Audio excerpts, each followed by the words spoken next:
اس کو مزید ہم پڑھتے ہیں، اور میرے عزیزو کہ توبہ جو ہے یہ وہ چابی ہے. جب ہم توبہ کرتے ہیں تو آسمان کی کھڑکیاں، آسمان کے دروازے، یعنی آسمان کی بادشاہی کے دروازے جو ہیں وہ کھل جاتے ہیں جب ہم توبہ کرتے ہیں، جب ہم اپنے گناہوں کا اقرار کرتے ہیں، جب ہم اپنے گناہوں کو ترک کرتے ہیں، تو ہمارے لیے آسمان کی بادشاہت کا دروازہ کھل جاتا ہے. ہاللیلویہ. میرے عزیزو، توبہ جو ہے اس پر ایسے بھی میں بات کر سکتا ہوں، ایسے بھی اس بات کو ہم سیکھ سکتے ہیں یا سمجھ سکتے ہیں کہ توبہ کا جو پیغام ہے یہ صلیب کا پیغام ہے. توبہ کا پیغام صلح کا پیغام ہے. توبہ کا پیغام آسمان کی بادشاہت میں داخل ہونے کا پیغام ہے. اور جو بھی انسان اپنے گناہوں سے توبہ کرتا ہے، اپنے گناہوں کا اقرار کرتا ہے اور خدا باپ کے حضور میں جھک جاتا ہے، اپنے گناہوں کو مان لیتا ہے اور ان کو ترک کر دیتا ہے، ان کو چھوڑ دیتا ہے، تو پھر خدا باپ کی اس پر کیا ہوتی ہے؟ رحمت ہوتی ہے. خدا اس کو اٹھاتا ہے. گرے ہوئے کو کلام مقدس میں لکھا ہے خدا گرے ہوئے کو اٹھا کھڑا کرتا ہے.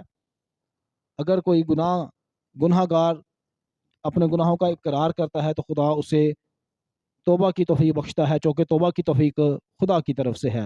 ہاللیلویہ. اور میرے عزیزو، اگر ہم پرانے عہد نامے میں دیکھتے ہیں، اگر ہم پرانے عہد نامے میں پڑھتے ہیں، امثال کی کتاب اس کا 28واں باب اور اس کی آیت نمبر 13 ہم دیکھیں گے.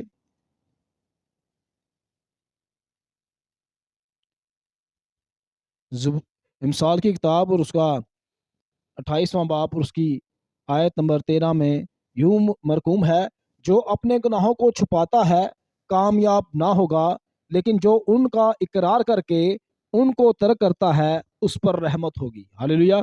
یعنی جو اپنے گناہوں کا اقرار کرتا ہے، جو اپنے گناہوں کو ترک کرتا ہے، جو اپنے گناہوں کو چھپاتا نہیں ہے، اس پر خدا کی رحمت ہوگی. ہاللیلویہ.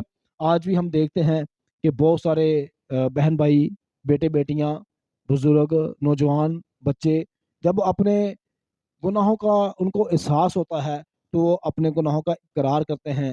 خدا ان کو معاف کرتا ہے، خدا ان کو بحال کرتا ہے، چونکہ لکھا ہے جو اپنے گناہوں کو چھپاتا ہے کامیاب نہ ہوگا، لیکن جو ان کا اقرار کر کے ان کو ترک کرتا ہے اس پر خدا کی رحمت ہوتی ہے. بے شک میرے عزیزو، جب ہم اپنے گناہوں کا اقرار کرتے ہیں، توبہ کرتے ہیں، خدا سے معافی مانگتے ہیں، تو وہ ہم پر فضل کرتا، رحم کرتا ہے. وہ ان تمام لوگوں کو جو گناہ کے سبب سے آلودہ ہیں، یعنی گناہ آلودہ زندگی بسر کر رہے ہیں، تو میرے عزیزو جب بھی جو ہی وہ اقرار کرتے ہیں تو خدا اپنا شفقت والا، رحم والا، شفا والا ہاتھ بڑھا کر، اپنی باہیں پھیلا کر ان کو اپنے سینے سے لگا لیتا ہے، ان کو موت میں سے نکالتا اور زندگی میں داخل کرتا ہے. جو کہ میرے عزیزو کلام مقدس میں لکھا ہے، متی رسول کی معرفت لکھی گئی انجیل مقدس میں اس کے پہلے باب میں، کہ تو اس کا نام یسوع رکھنا، کیونکہ وہی اپنے لوگوں کو ان کے گناہوں سے نجات دے گا. یعنی ان کو ان کے گناہوں سے، یعنی اس کے اپنے وہ ہیں جو اس کو اپنا بادشاہ، اپنا خداوند، اپنا نجات دہندہ قبول کرتے ہیں، وہ اس کے اپنے ہیں. اور یسوع مسیح نے کہا کہ تندرستوں کو طبیب کی ضرورت نہیں ہے بلکہ بیماروں کو، یعنی گناہ گاروں کو. اور یسوع مسیح نے کہا کہ میں راست بازوں کے لیے نہیں بلکہ گناہ گاروں کے لیے آیا ہوں. تو میرے عزیزو، خدا کے حضور میں شکر گزاری کرتے ہیں اس کے الہی انتظام کے لیے، اس کے الہی منصوبے کے لیے جو اس نے اپنے بیٹے کے وسیلہ سے ہمارے ساتھ کیا، اور اس نے اپنے بیٹے کو اس دنیا میں بھیجا تاکہ جو اس پر ایمان لائے ہلاک نہ ہو بلکہ ہمیشہ کی زندگی پائے. ہاللیلویہ. تو میرے عزیزو، کلام مقدس میں سے ہم ایک اور حوالہ دیکھتے ہیں اپنی مدد کے لیے اور اپنی رہنمائی کے لیے، اپنے ایمان کی افزائش کے لیے. لوکا رسول کی معرفت لکھی گئی انجیل مقدس اور اس کا 13واں باب اور اس کی پہلی چند آیات، یعنی پہلی سے 5 آیات مبارکہ تک ہم دیکھیں گے. تو یہاں پہ یوں مرقوم ہے: اس وقت بعض لوگ حاضر تھے جنہوں نے اسے ان گلیلیوں کی خبر دی جن کا خون پیلاطوس نے ان کے ذبیحوں کے ساتھ ملایا تھا. اس نے جواب میں ان سے کہا کہ ان گلیلیوں نے جو ایسا دکھ پایا، کیا وہ اس لیے تمہاری دانست میں اور سب گلیلیوں سے زیادہ گناہگار تھے؟ میں تم سے کہتا ہوں کہ نہیں، بلکہ اگر تم توبہ نہ کرو گے تو سب اسی طرح ہلاک ہوگے۔ یا کیا وہ 18 آدمی جن پر شلوغ کا برج گرا اور وہ دب کر مر گئے، تمہاری دانست میں یروشلم کے اور سب رہنے والوں سے زیادہ قصوروار تھے؟ میں تم سے کہتا ہوں کہ نہیں، بلکہ اگر تم توبہ نہ کرو گے تو اسی طرح ہلاک ہوگے۔ آج میرے عزیزو ہم دیکھتے ہیں کہ بہت سارے لوگ جو ہیں اس جہان فانی سے کوچ کر رہے ہیں، کچھ بیماریوں میں، کچھ لڑائی جھگڑے میں، ایکسیڈنٹ میں، فسادات میں، اور کچھ سوسائڈ کر کے اس جہان فانی سے کوچ کر رہے ہیں۔ اور جو اس جہان فانی سے رخصت ہو رہے ہیں تو کیا وہ ہم سے زیادہ گناہ گار ہیں؟ میرے عزیزو، آج یہاں پر جو بات بیان کی گئی ہے کہ پلاطوس نے جب خدا کی ہیکل میں قربانیاں گزرانی جا رہی تھی تو جو قربانی گزران رہے تھے پلاطوس نے ان کو ذبح کروایا اور ان کا خون ان ذبیحوں کے ساتھ ملا دیا۔ اور پھر یہاں پر ایک مثال دی گئی ہے کہ ایک برج گرا اور 18 لوگ اس کے نیچے دب کر مر گئے۔ آج بھی ہم دیکھتے ہیں بہت سارے لوگ جو ہیں وہ ایکسیڈنٹوں میں اور بہت سارے مختلف طریقوں کے ساتھ بیماری میں، لڑائی جھگڑے میں بہت سارے ہیپن ہو رہے ہیں، تو اس جہان فانی سے کوچ کر رہے ہیں۔ تو میرے عزیزو، کیا وہ ان لوگوں سے یا ہم لوگوں سے جنہوں نے ابھی تک توبہ نہیں کی، کیا وہ زیادہ گناہ گار تھے؟ اگر لکھا ہے کہ اگر تم توبہ نہ کرو گے تو سب اسی طرح ہلاک ہوگے، کیونکہ جو توبہ نہیں کرتا وہ ہلاک ہو جاتا ہے، وہ ہلاکت کی طرف جائے گا، وہ آسمان کی بادشاہت میں داخل نہیں ہوگا۔ جنہوں نے توبہ کی ہے، جو اپنے گناہوں کا اقرار کرتے ہیں، جو خدا سے معافی مانگتے ہیں، خواہ ان کے پاس چند منٹ، چند لمحے بے شک ان کے پاس کیوں نہ ہو۔ جیسے کہ ایک عام ہم دیکھتے ہیں، ایک عام جو ہے وہ یہ بات یعنی کہ عام ہے، بہت مشہور ہے کہ جو ڈاکو تھا، جو خدا یسوع مسیح کے ساتھ جن کو مصلوب کیا گیا، وہاں پر ہم دیکھتے ہیں کہ 2 ڈاکو تھے۔ کیا ان کی تعریف ہے؟ کیا ان کو کس طرح سے ان کو مخاطب کیا جا رہا ہے کہ وہ ڈاکو تھے؟ یعنی انہوں نے چوری اور ڈاکہ زنی کی، اور شاید انہوں نے خون بھی کیا ہو، بہت سارے پراسیس ہو سکتے ہیں، لیکن وہ خطا کار تھے، گناہ گار تھے۔ ان میں سے ایک ڈاکو نے یسوع مسیح سے کہا، اے خداوند، جب تو اپنی بادشاہی میں آئے تو مجھے یاد رکھنا۔ تو میرے عزیزو، یہاں پر ہم دیکھتے ہیں کہ خدا پاک روح نے اس کے ذہن کو کھولا، اس کی عقل کو کھولا، اس کی اندر کی باطنی حالت کو خدا پاک روح جانتا تھا، اور خدا پاک روح نے اس کے باطن کو روشن کیا، اور یسوع مسیح کو اس نے پہچانا کہ یہ تو ازلی اور ابدی بادشاہ ہے۔ اس نے اپنے گناہ گار ہونے کا اقرار کیا، اور پھر یسوع مسیح سے کہا کہ اے خداوند، جب تو اپنی بادشاہی میں آئے تو مجھے بھی یاد کرنا۔ تو یسوع مسیح نے کہا کہ تو آج ہی میرے ساتھ فردوس میں ہوگا۔ ہاللیلویہ! فردوس یعنی آرام کی جگہ، یعنی جنت الفردوس، جہاں پہ خدا باپ ہے، جہاں پر اس کے مقدسین ایماندار ہیں۔ ہاللیلویہ! میرے عزیزو، لکھا ہے، میں تم سے کہتا ہوں کہ نہیں، بلکہ اگر تم توبہ نہ کرو گے تو سب اسی طرح ہلاک ہوگے۔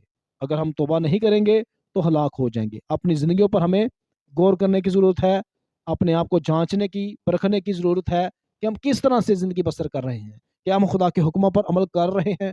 اگر اس کے حکموں پر عمل نہیں کر رہے تو پھر اپنے آپ کو سلنڈر کرنے کی ضرورت ہے، توبہ کرنے کی ضرورت ہے۔ توبہ کا مطلب ہے ہینڈز اپ ہونا، اپنے آپ کو سلنڈر کر دینا، اپنے آپ کو پیش کر دینا، جو کہ توبہ کا جو پیغام ہے یہ صلح کا پیغام ہے۔ توبہ کا پیغام خوشخبری کا پیغام ہے۔ توبہ کا پیغام آسمان کی بادشاہت کا پیغام ہے، ہمیشہ کی زندگی کا پیغام توبہ کا پیغام ہے۔ ہاللیلویہ! اور میرے عزیزو، یسوع مسیح نے جو خوشخبری کا پیغام سنایا ہے وہ ہے آسمان کی بادشاہی، یعنی آسمان کی بادشاہی میں جو بھی داخل ہونا چاہتا ہے وہ اپنے گناہوں کو چھوڑے، اپنے گناہوں کو ترک کرے، اور خدا کے حضور میں جھک جائے، دعا کرے، معافی مانگے اور توبہ کرے۔ ہاللیلویہ! آئے میرے عزیزو، ایک اور حوالہ کلام مقدس میں سے ہم دیکھتے ہیں رسولوں کے اعمال میں سے، رسولوں کے اعمال اور اس کا 17واں باب، رسولوں کے اعمال اس کا 17واں باب اور اس کی آیت نمبر 30 میں یوں مرکوم ہے: پس خدا جہالت کے وقتوں سے چشم پوشی کر کے اب سب آدمیوں کو ہر جگہ حکم دیتا ہے کہ توبہ کریں۔ ہاللیلویا۔ پس خدا جہالت کے وقتوں سے چشم پوشی کر کے اب سب آدمیوں کو ہر جگہ حکم دیتا ہے کہ توبہ کریں، یعنی تمام آدمی، تمام انسان، خواہ ان کا تعلق کسی بھی قوم قبیلے سے ہو، کسی بھی امت سے ہو، خدا ہر جگہ پر، ہر علاقے میں، ہر ایک کونے میں، دنیا کے ہر ایک کونے میں خدا پاک خدا اس بات کی منادی کرتا اور کرواتا ہوا آیا ہے، کیونکہ اس نے اپنے نبیوں پیغمبروں کے وسیلے سے بھی توبہ کی منادی کی، اور جتنوں نے توبہ کی وہ ابدی زندگی میں داخل ہوئے، اور جنہوں نے توبہ نہ کی وہ ابدی ہلاکت میں چلے گئے۔ تو میرے عزیزو، خدا جو ہے وہ چاہتا ہے کہ ہم توبہ کریں، ہم نجات پائیں، ہم آسمان کی بادشاہت کے لیے تیار ہوں۔ لکھا ہے پاس خدا جہالت کے وقتوں سے چشم پوشی کر کے اب سب آدمیوں کو ہر جگہ حکم دیتا ہے کہ توبہ کریں، چونکہ وقت نزدیک ہے۔ یسوع مسیح نے کہا کہ دیکھ میں جلد آنے والا ہوں۔ یسوع مسیح جلد آنے والا ہے، اور اس کے آنے سے پہلے، اس کے آنے سے پیشتر تمام ایماندار مقدسین جنہوں نے توبہ کی ہے وہ توبہ کے موافق چلیں اور توبہ کے موافق پھل لائیں، اور جنہوں نے ابھی تک توبہ نہیں کی خدا انہیں توبہ کی توفیق بخشے تاکہ وہ تبدیل ہو سکیں، وہ بدل سکیں۔ توبہ کا مطلب ہے تبدیل ہونا، اپنی زندگی کو تبدیل کرنا، اپنی سوچوں کو تبدیل کرنا، اپنے خیالوں کو تبدیل کرنا۔ اکثر ایک حوالہ جو ہے وہ بیان کیا جاتا ہے لوکا رسول کی معرفت لکھی گئی انجیل مقدس میں سے، جو کہ اس کے 16ویں باب میں ہے۔ یہاں پر دولت مند آدمی اور لازر کی کہانی کو اکثر ہم دیکھتے ہیں کہ وہ بیان کی جاتی ہے۔ جب خدا نخواستہ کسی کی موت ہو جاتی ہے تو اکثر خدا کے خدام جو ہیں اس آیت کو جو ہے وہ بیان کرتے ہیں۔ اور میرے عزیزو، دولت مند اور لازر کی جو سٹوری ہے اس کا بھی جو نچوڑ ہے، اس کا بھی جو لب لباب ہے، اس کی بھی جو سٹوری کا دی اینڈ ہے وہ یہ ہے کہ انسان کیا کرے؟ توبہ کرے۔ کیونکہ وہاں پر غریب لازر اور امیر شخص تھا، اور میرے عزیزو امیر شخص جو ہے وہ کہاں پہ چلا گیا؟ وہ دوزخ میں چلا گیا، کیونکہ اس نے اپنی کمی کمزوری کا اقرار نہیں کیا، اس نے اپنے گناہوں کو ترک نہیں کیا، اس نے خدا کے ڈر و خوف میں رہ کر زندگی بسر نہیں کی، اور اس نے توبہ نہیں کی، تو وہ کہاں پہ چلا گیا ہے؟ جہنم میں چلا گیا۔ جو کہ لکھا ہے لوکا رسول کی معرفت لکھی کہ انجیل مقدس اس کا 16واں باب اور اس کی 29 سے 31ویں آیت مبارکہ تک لکھا ہے: ابراہیم نے اسے کہا ان کے پاس موسیٰ اور انبیاء تو ہیں، ان کی سنیں۔ اس نے کہا نہیں اے باپ ابراہیم، ہاں اگر کوئی مردوں میں سے ان کے پاس جائے تو وہ توبہ کریں گے۔ اس نے اس سے کہا کہ جب وہ موسیٰ اور نبیوں ہی کی نہیں سنتے تو اگر مردوں میں سے کوئی جی اٹھے تو اس کی بھی نہ مانیں گے۔ ہاللیلویا۔ میرے عزیزو یہاں پر ہم دیکھتے ہیں کہ خدا شخص ہے اس کو بتا رہا ہے کہ اگر وہ نبیوں کی، موسیٰ کی اور پیغمبروں کی اور نبیوں کے جو صحیفے ہیں، جو خدا کا زندہ کلام ہے، جو اس کلام کو نہیں سنتے، اگر کوئی مردوں میں سے جی بھی اٹھے اور وہاں پر واپس جائے، یعنی اس دنیا میں واپس آئے، تو پھر اس کی بھی نہیں سنیں گے، اس کی بھی نہیں مانیں گے۔ تو میرے عزیزو ضروری ہے کہ تمام انسان توبہ کریں، نجات پائیں، آسمان کی بادشاہت کے لیے تیار ہوں۔ ہاللیلویا۔ آئیں ایک اور حوالہ ہم دیکھتے ہیں کلام مقدس میں سے، یہ آخری حوالہ ہوگا۔ میرے عزیزو بہت سارے ایسے بھی بہن بھائی ہیں جو اپنے آپ کو گناہ گار نہیں سمجھتے، وہ نہیں سمجھتے کہ ہمیں توبہ کرنی چاہیے، لیکن سب کو توبہ کی ضرورت ہے، سب کو اپنے گناہوں کا اقرار کرنے کی ضرورت ہے۔ تو کلام مقدس میں لکھا ہے یوحنا رسول کا پہلا عام خط، یوحنا رسول کا پہلا خط اور اس کا پہلا باب اور اس کی